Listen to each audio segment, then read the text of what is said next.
This is America in the Morning from Westwood One. It's Monday, October 28th, 2024. I'm Clayton Neville in for John Trout. Here's what's coming up on America in the Morning. Donald Trump's Madison Square Garden rally draws thousands of fans, but Democrats point to crude and racist insults by some of the speakers. I'm John Stolnis. The vice president targeting young voters in Philadelphia. A testy confrontation between J.D. Vance and CNN's Jake Tapper. One guy who was a disgruntled employee. I told you I'm Pamela Furr. Reports that Chinese hackers tapped into presidential campaign cell phones. On Wall Street, stocks are coming off a mixed week last week as investors wait for the latest on U.S. economic growth and job growth. I'm Jessica Ettinger. That video showing Trump ballots being torn up, it's a Russian deepfake, says the FBI, and we're paying some of the lowest prices this year to fill the tank. All ahead on America in the Morning. All ahead on America in the Morning. Thousands of supporters joined Donald Trump for a huge rally at Madison Square Garden in New York with close Trump allies, comedians, Republican lawmakers, and Trump himself lambasting Democrats and Kamala Harris. John Stolnis has more. The evening kicked off with comedian Tony Hinchcliffe trying to get things started with some humor. A lot going on. I don't know if you guys know this, but there's literally a floating island of garbage in the middle of the ocean right now. Yeah. I think it's called Puerto Rico. The Harris campaign criticizing that remark on social media as they work to secure Puerto Rican communities in Pennsylvania and other battleground states. A statement by the Trump campaign said the joke did not reflect the views of Trump or the campaign. Meanwhile, businessman Grant Cardone spoke about Vice President Harris. She's a fake, a fraud. She's a pretender. Her and her pimp handlers will destroy our country. And Trump childhood friend David Rem added, "She is the devil, whoever screamed that out. She is the Antichrist." Wrestling superstar Hulk Hogan also made an appearance, as did TV personality Dr. Phil McGraw, Tucker Carlson, and House Speaker Mike Johnson, who said Democrats want America to become a Marxist socialist state. What they envision for us is that we would be some sort of European-style Marxist borderless utopia. Finally, Trump was introduced by his wife Melania, making a rare appearance on the campaign trail. Trump said if he's elected, he will quickly build the greatest economy in the history of the world. We will rapidly defeat inflation, and we will very simply make America affordable again. We're going to make it affordable. Trump reiterated his plans to eliminate taxes on overtime and Social Security benefits. And I'm announcing a new policy today that I will support a tax credit for family caregivers who take care of a parent or a loved one. It's about time that they were recognized, right? And he also promised to end what he called an occupation of America by people entering the country illegally. The United States is now an occupied country, but it will soon be an occupied country no longer. Not going to be happening. Not going to be happening. November 5th, 2024, 9 days from now, will be Liberation Day in America. It's going to be Liberation Day. Both campaigns are finalizing their schedules for the last full week of campaigning. I'm John Stolnis. The Harris-Walz campaign was busy on the campaign trail over the weekend, too, with the vice president holding a big rally of her own. Harris's running mate, Minnesota Governor Tim Walz, was touting women's rights in Las Vegas when he took a jab at Trump's MSG rally. Donald Trump's got this big rally going at Madison Square Garden. There's a direct parallel to a big rally that happened in the mid-1930s at Madison Square Garden.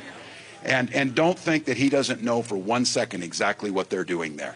So look, we said we're all running like everything's on the line, because it is. Vice President Harris was in Philadelphia, where she visited a Puerto Rican restaurant. She went to a local barber shop and held a rally where she hit on typical campaign talking points, but specifically honed in on the younger generation. Is Gen Z in the house?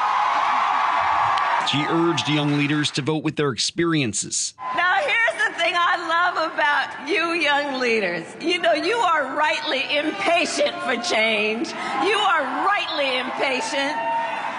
You who have only known the climate crisis, you are leaders in what we need to do to protect our planet. You who grew up with active shooter drills, you know what we have to do to fight for safety in our schools. Pennsylvania, a key battleground state with its 19 electoral college votes, and Harris knows the significance of the state and getting voters to the polls. This is not political. This is not about some debate. It is about your lived experience, and you are here, and I see you because I see your power, and you are here because you know your power, and I am so proud of you. In Pennsylvania, polling shows the candidates neck and neck as we approach the final week of campaigning. Today's top stories are brought to you by Sleep Number. Why choose a Sleep Number smart bed? It's the only bed that lets you make each side firmer or softer whenever you want. Save 40% on the Sleep Number Special Edition smart bed. To find a store near you, visit sleepnumber.com. The United States looking into potential spying on the presidential candidates. Who could be responsible? We'll look into it when America in the Morning returns after this.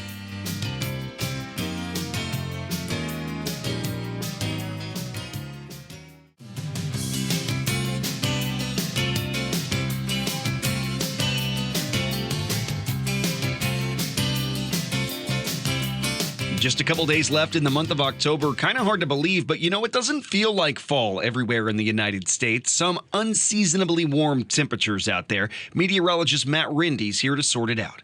As we move into the colder months of the year, the weather pattern in the Northwest generally becomes more active, with storms building into the region more frequently. And then the most recent system here will be pushing a cold front eastward through the northern mountains of the Sierra Nevada into the northern Rockies. This feature will have several showers along it and allow for snow to develop in some of the higher elevations from Idaho southwestward into Nevada and including California. Meanwhile, another piece of the system will trail the front and produce several showers and even a thunderstorm or two in parts of western Washington into northwest Oregon. And a few of the showers from that same feature will extend into the northern California coast. Then tonight, rain and mountain snow will continue to develop through portions of Utah, Arizona, and eastward to Wyoming, Colorado, and northwest New Mexico. Outside of these areas, the rest of the nation will be largely dry except for a couple of showers on the South Texas coast and along the east coast of Florida. Ahead of that western storm, there is going to be a strong southerly wind developing, and from that there could be gusts up to 40 miles per hour in parts of New Mexico, Colorado, and northeastward through the Central Plains states and into the Great Lakes. This same southerly wind is going to provide a very strong push of warmer air northward through the Plains states. Some records were broken yesterday across parts of Texas, and that will continue to expand today into portions of Oklahoma and Kansas, and even a risk as far north as southern Minnesota. That's the weather across America. Pocatello, Idaho will have a cool day with clouds and sun, as well as a shower or two with a high of 49. San Antonio, Texas will be very warm today with plenty of sunshine and a record-tying high of 90. That's the nation's weather. I'm AccuWeather.com meteorologist Matt Rindy.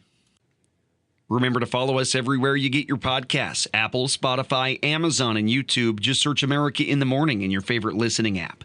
Vice presidential candidate J.D. Vance blasting CNN's Jake Tapper over Russian collusion and other topics as he made the rounds on the Sunday talk shows. Pamela Furr reports. It was a contentious interview on CNN's State of the Union program, with Vance calling out the network for what he says was their lack of integrity in reporting on former President Donald Trump. You guys talked about the Russia hoax nonstop. The FBI was investigating it. The FBI was investigating it, and so we covered them. And so you took the words of unnamed FBI agents and put them on your network as if they were the gospel truth. You did it again and again. A viewer of your network would have believed that Donald Trump and Vladimir Putin conspired in 2016. No. That was totally and preposterously false. No. Well, that's what you just said why. is false. This after the two argued over accusations from ex-White House Chief of Staff General John Kelly that Trump claimed he wanted generals like Hitler had. What you're talking about is an anonymously sourced story, or one guy Nothing anonymously sourced. or who Zero one guy who was a disgruntled employee. I told you where 10 five other people pushed back against him and said that what he said was dishonest. So why don't we talk about the policy that's affecting American citizens and not what Donald Trump allegedly said, according to one guy who's pissed off because he got fired by Donald Trump? Vance made the rounds on most of the Sunday shows before speaking at a rally at Madison Square Garden with Donald Trump last night. I'm Pamela Furr. A government panel plans to investigate how Chinese hackers breached several U.S. telecommunications networks, seeking to spy on a number of Americans, including associates of Vice President Harris and Donald Trump's campaigns. The Wall Street Journal reporting that the Cyber Safety Review Board will look into how the hackers linked to China were able to gain access to mobile devices and what information they may have been able to steal. The New York Times reports that two of the people whose phone data was breached were Trump and his running mate, J.D. Vance. Stocks look to respond to a mixed week on Wall Street. We'll tell you what to expect when America in the Morning returns after these messages.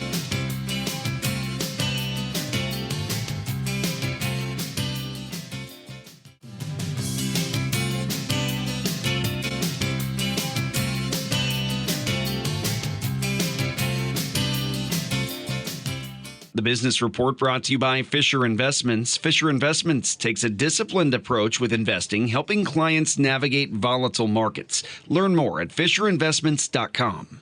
Here's CNBC's Jessica Ettinger with Monday Business. Wall Street opens this morning after a mixed Friday and a mixed week for the major averages last week. The NASDAQ did hit an intraday record high on Friday. It looks strong to me. I don't see any really drop in the momentum. I think it surprised everyone. It certainly surprised me. It surprised the Fed. GDP is going to be reported next week and looks to be over 3%. Wharton professor Jeremy Siegel on CNBC. Investors get the latest on GDP, gross domestic product. That's U.S. economic growth. That comes Wednesday. The big government jobs report comes this Friday. Americans feeling pretty good about the U.S. economy. Consumer sentiment is up. It jumps up to 70.5, the best since April of this year. Current conditions, 64.9, best since June. CNBC's Rick Santelli. Investors are talking about a Wall Street Journal report that says Tesla CEO Elon Musk has been in regular contact with Russian President Vladimir Putin for as long as the last 2 years. The Kremlin denies it. McDonald's executives likely spent the weekend working after the E. coli outbreak, and word from the CDC on Friday, there were more people than first thought affected. The company reports quarterly results tomorrow.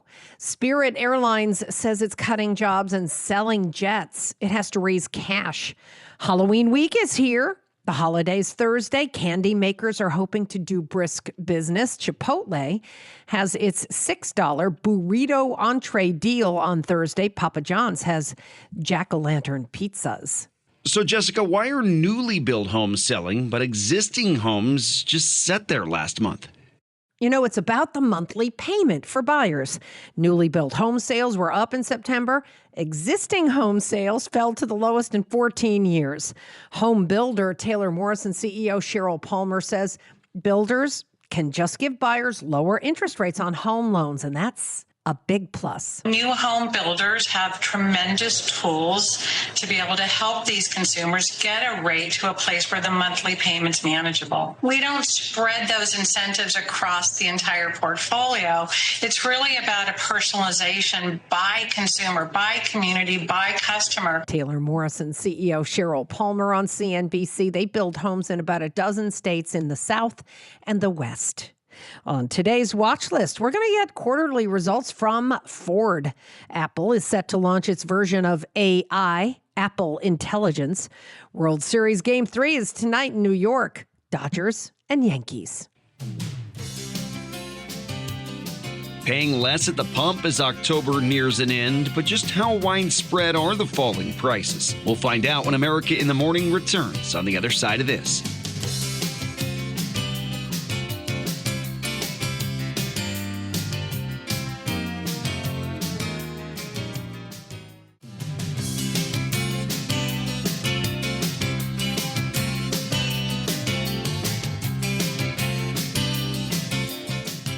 The FBI confirms Russian actors made a fake election disinformation video widely seen on social media to sow doubts in the 2024 election. Correspondent Norman Hall reports. U.S. officials have confirmed that Russian actors were behind a widely circulated video falsely depicting mail-in ballots for Donald Trump being destroyed in Pennsylvania. The video had taken off on social media on Thursday but was debunked within 3 hours by local election officials and law enforcement after members of the public reported it. Officials said the fake is part of a broader effort to raise doubts about the integrity of the election and to stoke divisions. Researchers who closely study Russian foreign influence campaigns had previously connected the video to a disinformation network that has previously shared numerous videos with false claims about Vice President Kamala Harris and her running mate, Tim Walz. I'm Norman Hall. Nationwide, we're definitely paying less at the gas pumps. Correspondent Rita Foley reports. Gas is $3.14 a gallon on average. That's 5 cents cheaper than a week ago, 7 cents less than a month ago, says the AAA. And remember this, a year ago, gas was $3.54 a gallon, 40 cents more than it is now. The highest prices in the nation now are on the West Coast. It's $4.60 a gallon in California, about $4.06 in Washington State. The lowest prices are in the South, $2.77 in Louisiana, $2.69 a gallon in Texas. Some gas-saving tips from the AAA. Drive the speed limit, avoid jackrabbit starts, and don't idle unnecessarily. I'm Rita Foley. America in the Morning for Monday, October 28, 2024 is produced by Jeff McKay, senior producer Kevin Delaney. I'm Clayton Neville in for John Trout, and this is Westwood One.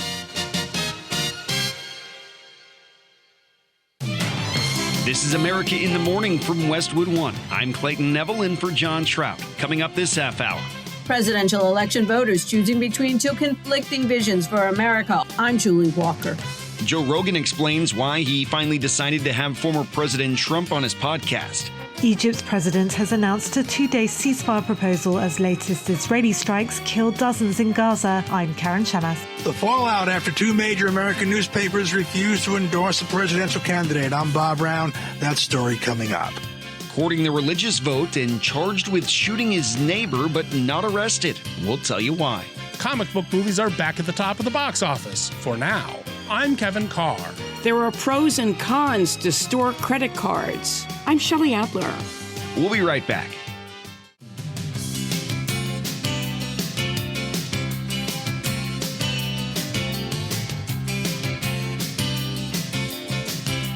As we begin to wrap up the month of October, we got to start thinking about colder temperatures across the United States. Of course, it depends on where you are, on how cold it's going to be. Here's meteorologist Matt Rindy. Ahead of a western storm, there will be a strong southerly wind developing, and from that, there can be gusts of 40 miles per hour from New Mexico and Colorado northeastward through the Central Plains into the Great Lakes. And that same southerly wind will provide a very strong push of warmer air northward through the Plains states. Some records were broken yesterday across parts of Texas, and that will continue to expand today into portions of Oklahoma and Kansas, and even risk as far north as southern Minnesota. Highs will be in the 60s and 70s in some of those northern states, and warm to the 80s and 90s from Kansas into Texas. It'll be a cooler day across the rest of the Great Lakes into the northeast, with highs from the 40s in the north and warming to the 70s and 80s farther south. But that plains warmth will continue to build northward and eastward this week, with more records likely to be reached. The aforementioned storm will be pushing a cold front through the northern mountains from the Sierra Nevada into the northern Rockies. This feature will have several showers along it and even allow for some snow to develop in the higher elevations from Idaho southwestward into Nevada and California. Meanwhile, another piece of the system that trails that cold front will produce several showers and even a thunderstorm or two in the western parts of Washington into northwest Oregon, and a few showers from that same feature will even extend into the coasts of northern California.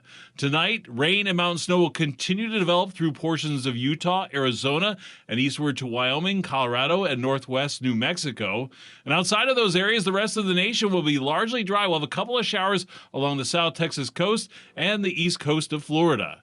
That's the nation's weather. I'm AccuWeather.com meteorologist Matt Rindy. Remember to follow us everywhere you get your podcasts: Apple, Spotify, Amazon, and YouTube. Just search America in the Morning in your favorite listening app.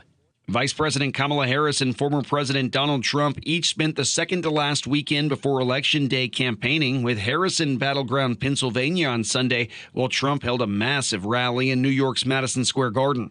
As correspondent Julie Walker reports, each spent time addressing both what they'll do if elected and the other's vision for America.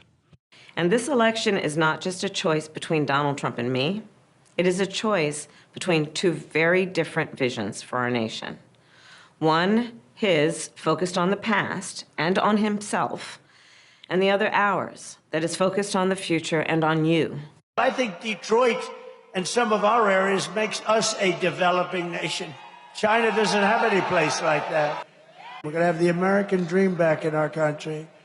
But for that to happen, we must defeat Kamala Harris and stop her radical left agenda with a landslide that simply is too big to rig.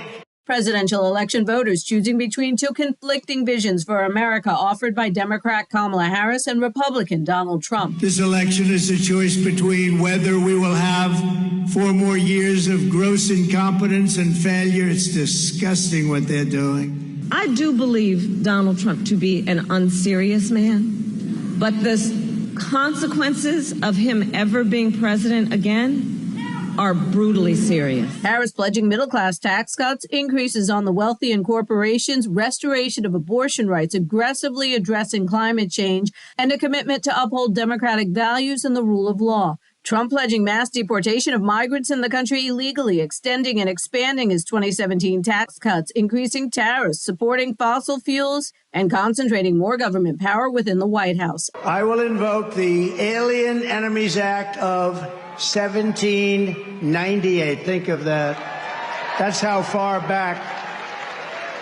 That's when they had law and order. They had some tough ones. Now, 1 in 3 women in America lives in a state with a Trump abortion ban. Many with no exceptions for rape and incest. And the idea that somebody who survives a crime of a violation to their body would not have the right to make a decision about what happens to their body next, that is immoral. I'm Julie Walker. Former President Trump sat down late last week with the Joe Rogan podcast as campaign interviews trend a different direction from where they've been in past presidential elections.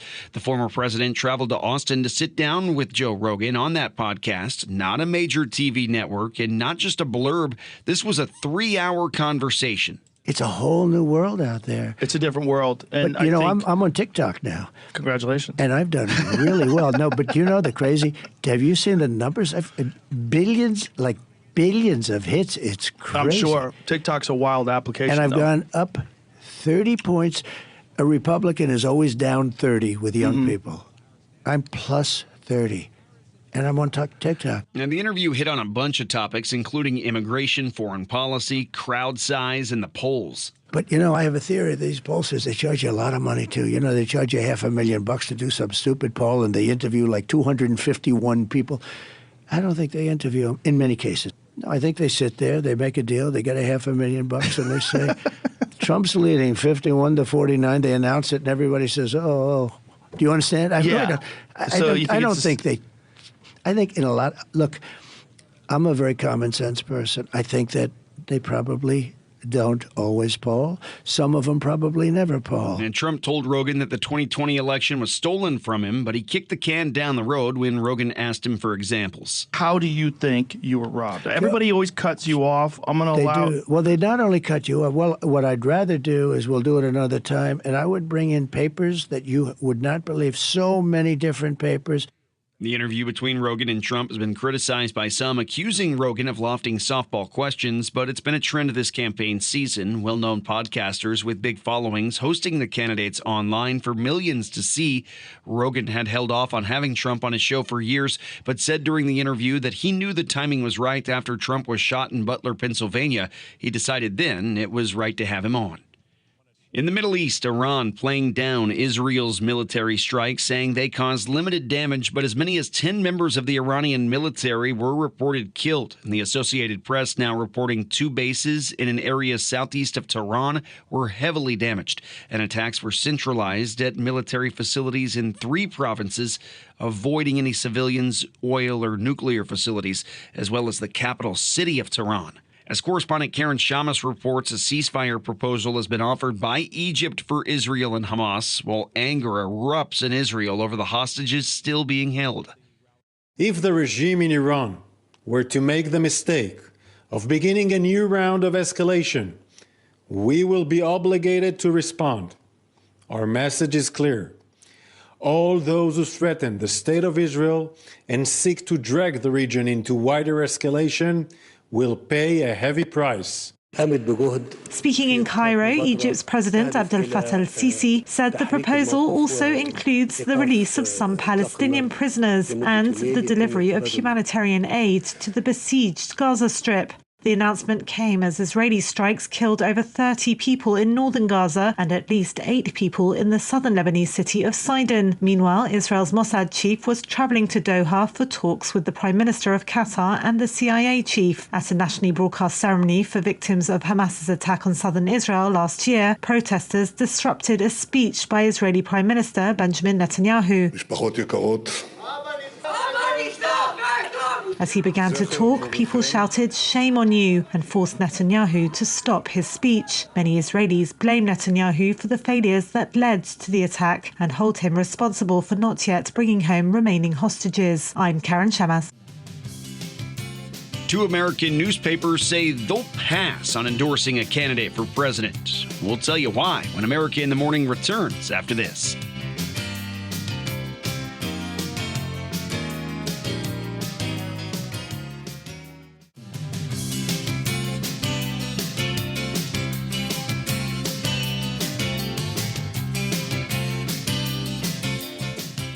Two of the biggest American newspapers say they'll pass on endorsing a candidate for president with just a week left until the election, and both are being questioned about the move. Bob Brown has the story. 2 more employees of the Los Angeles Times editorial board resigning after the newspaper blocked the editorial board's plan to endorse Vice President Kamala Harris. Editor Mariel Garza had resigned earlier following the paper's announcement. The Washington Post announcing it would not endorse a presidential candidate. The paper's owner, billionaire Jeff Bezos, suspected of being behind that decision, and for good reason, according to Marty Barron, former executive editor at the Post. Look, the fact is that Trump has threatened Bezos continually. Robert Kagan, former Washington Post editor-at-large, who has resigned over the paper's decision to not endorse a candidate, both appearing on CNN. And Trump has made it clear that he will attack media organizations that are critical of him. He's threatened to take away CBS's license, and this is clearly an effort by Bezos to try to get on Trump's good side in advance of his presidency. There's a lot of controversy and confusion over the LA Times decision not to endorse a presidential candidate, says 31-year-old Anika Soon-Shiong, the daughter of the paper's owner. For me, she says, genocide is the line in the sand. She says the paper is opposed to the Biden-Harris administration's support for Israel's war in Gaza. I'm Bob Brown. With polls showing the nation evenly divided between Donald Trump and Kamala Harris, both candidates are making strong pushes to bring in religious voters to their sides. Correspondent Walter Ratliff has the story. Where we go from here is up to us, as Americans and as people of faith. Harris visited 2 Atlanta area churches where she summoned black members of the congregations to turn out at the polls. Harris's stops at the churches were part of a nationwide push known as Souls to the Polls. It's a Democratic mobilization effort to encourage early voting in political battleground states. After the services, buses took congregants directly to early polling places. I now recognize that it's been the hand of God leading me. Donald Trump's campaign has nourished a fusion of hard-right politics and theology to energize evangelical Christians in swing states. The campaign has launched a Believers for Trump program. It aims to boost vote-by-mail and in-person early voting efforts by training church captains who will coordinate their respective congregations. I'm Walter Ratliff. A Minneapolis man was charged with attempted murder after allegedly shooting his neighbor in the neck for touching a tree after an ongoing dispute, but the failure of police to arrest the suspect has many angry and demanding accountability.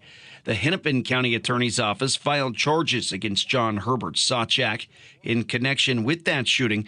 Charges include attempted murder, first-degree assault, and felony harassment and stalking, enhanced for radical bias. But Sawchak was not arrested by Minneapolis police, despite having 3 active arrest warrants against him. The neighbor was pruning a tree on his property when he was shot. The Minneapolis police chief said that Sawchak has not been arrested because he's, quote, mentally ill and also possesses firearms. Google's new AI feature, dubbed Jarvis, will soon be able to take over your web browser and perform tasks for you if you want it to. Here's Chuck Palm with today's tech report.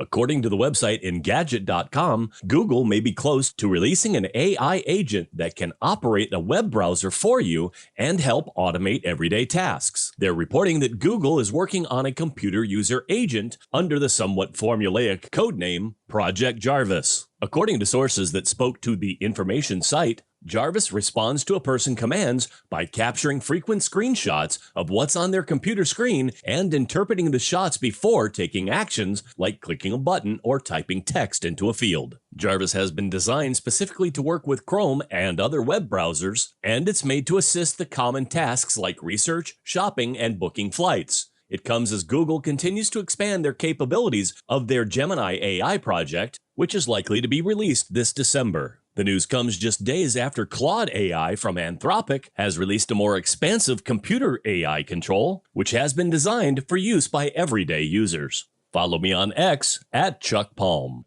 Robert Workman's got sports. Last-minute heroics in the NFL Sunday, including a Hail Mary, lifting the Commanders over the Bears 18-15. Jaden Daniels fired a 52-yard prayer that tipped into the waiting arms of Noah Brown for the winning touchdown as time ran out. I know we don't give up to the final whistle, and, it's just phenomenal effort on all sides. Offense struggled a little bit. Defense kept us in the game, and, offense found a way to pull through at the end. Elsewhere, the Packers edged the Jaguars on a game-ending field goal. Cardinals rally past the Dolphins, scoring on 2 fourth-quarter drives, including the game-winning kick at the gun. Patriots upended the Jets on Ramondre Stevenson's second TD run of the day. That came in the final minute. Chiefs down the Raiders and are now 7-0, the last unbeaten team standing. Lions tattooed the Titans for their 5th straight win. 3 scoring passes for Jared Goff, one of them to Khalif Raymond, who also had a 90-yard punt return to the house. Eagles battered the Bengals. Jalen Hurts threw for 1 touchdown and ran for 3. Broncos beat the Panthers. Bo Nix threw for 3 and ran for 1. Falcons got 4 TD passes from Kirk Cousins to top the Buccaneers and take over first place in the NFC South. Wins for the Chargers, Bills, Texans, Browns, and last night, the 49ers held off the Cowboys. Tonight, it's the Giants and the Steelers. The World Series continues with Game 3 tonight in New York. The Dodgers taking a 2-0 lead into Yankee Stadium. Shohei Ohtani expected to play for L.A. after partially dislocating his left shoulder on a slide in Game 2. Manager Dave Roberts. Today feels better than yesterday, and our assumption is tomorrow's going to feel better than today. NBA Tyrese Maxey scored 10 of his game-high 45 points in overtime as the Sixers got past the Pacers 118-114. Thunder thumped the Hawks to go to 3-0, 35 for Shai Gilgeous-Alexander. Nets snagged the Bucks to give coach Jordi Fernandez his first win. Blazers torched the Pelicans, and the Clippers tripped the Warriors, but Steph Curry had to leave the game early with an ankle injury. NHL, the Oilers slipped past the Red Wings. Leon Draisaitl's second goal of the game coming 18 seconds into overtime. Wins for the Canadiens, Devils, and Avalanche. That's Monday Sports. And a movie villain stays atop the weekend box office. We'll take a trip to the movies when America in the Morning returns after this.